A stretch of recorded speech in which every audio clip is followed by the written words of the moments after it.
So our first graph was linear, and what I did was I plotted the points that we put on the table. So -3, -3, all the way up to 10, 10.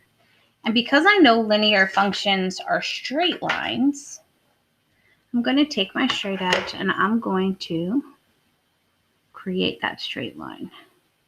Now I'm color coordinating my tables with my graphs so that I get a very good sense of what the parent function name is, what the relationship is with the tables, and how I got there.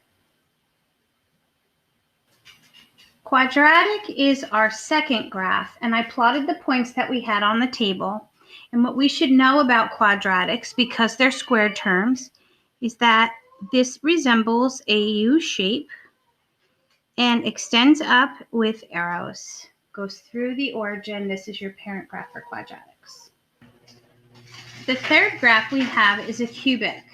And being that these 3 points are so close together, I don't want you to get confused about that. We've graphed cubics before when we did the polynomial unit.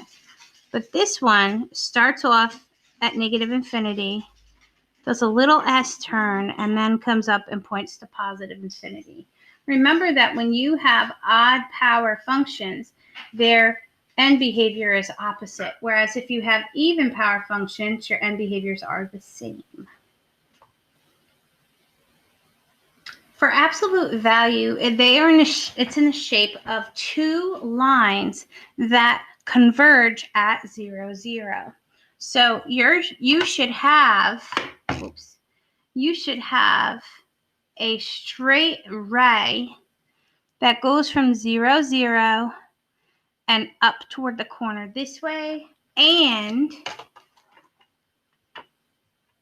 a straight ray that goes from 0, 0 up to the corner this way. Okay? The one thing that your teacher should have been a stickler for you was to make sure that you always make your absolute values pointy while you make your quadratics rounded. And there's a reason for that. Because in our parent graphing, you need to make sure that you have a difference between what a quadratic and an absolute value graph looks like. For a radical function or a square root graph, this is the one that can't have any negative x values. Our domain is restricted because you can't have a negative square root. So this one is very easy to recognize as a square root graph because it starts at 0 and it makes a curve like that. In your table page, it actually said which functions cannot have a negative domain value. Radical ones cannot. So it cannot have negatives. Square roots cannot have a negative x value. Okay? For your rational or your rational or reciprocal graph, that's what I want to say. When you plot these, it may be a little bit confusing. But remember we said that in rational reciprocal functions, it can't ever touch the x and never touch the y because of the fact that you can't have a division by 0 or create 0 in any way, shape, or form here. That means that your x and your y axis are going to become asymptotes. So you're going to ride this out up towards infinity this way and out towards infinity this way. The same thing's going to go for down here. This is going to ride out this way and ride to -infinity this way and -infinity this way. So you can always tell the reciprocal graph because it has asymptotes at the x and y axis and it never ever touches 0. Okay, until you really see what the greatest integer function looks like, or if you've never seen a step function, you're going to try and connect these and it's going to look real stupid. What you need to make sure that you do is notice that everything is 0 up until 1.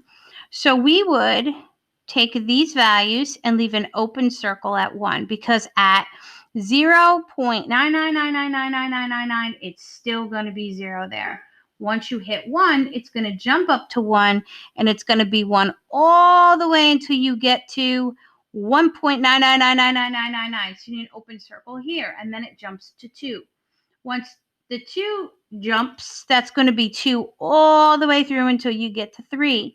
Then you're going to jump up to 3, and that's going to go right all the way out until you get to 4.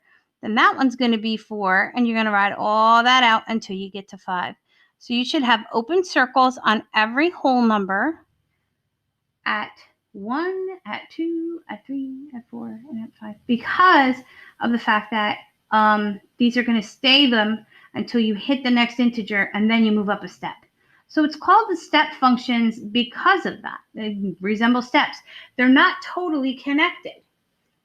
Like, you don't connect all the dots.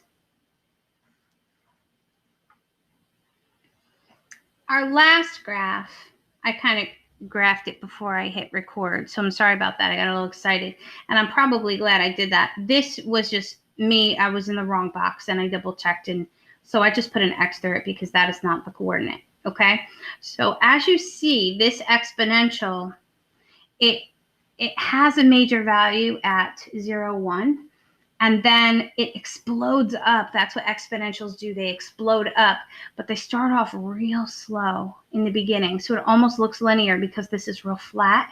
Of course, this doesn't touch the x-axis. It gets infinitely close, but doesn't touch. And then it just starts at 0, 1, and then poof, it just goes up from there. So that's what a typical exponential growth function looks like. I also put A down here because A is your constant, okay? That's going to be your original amount or your multiplier, your initial value. And when we did exponentials, this was certainly a piece of what we talked about. So I didn't want you to think that it wasn't really there. But the piece that makes it a parent graph is the fact that the x is the exponent piece of it. So in this case, A would be 1. I just didn't want you to not know what that was.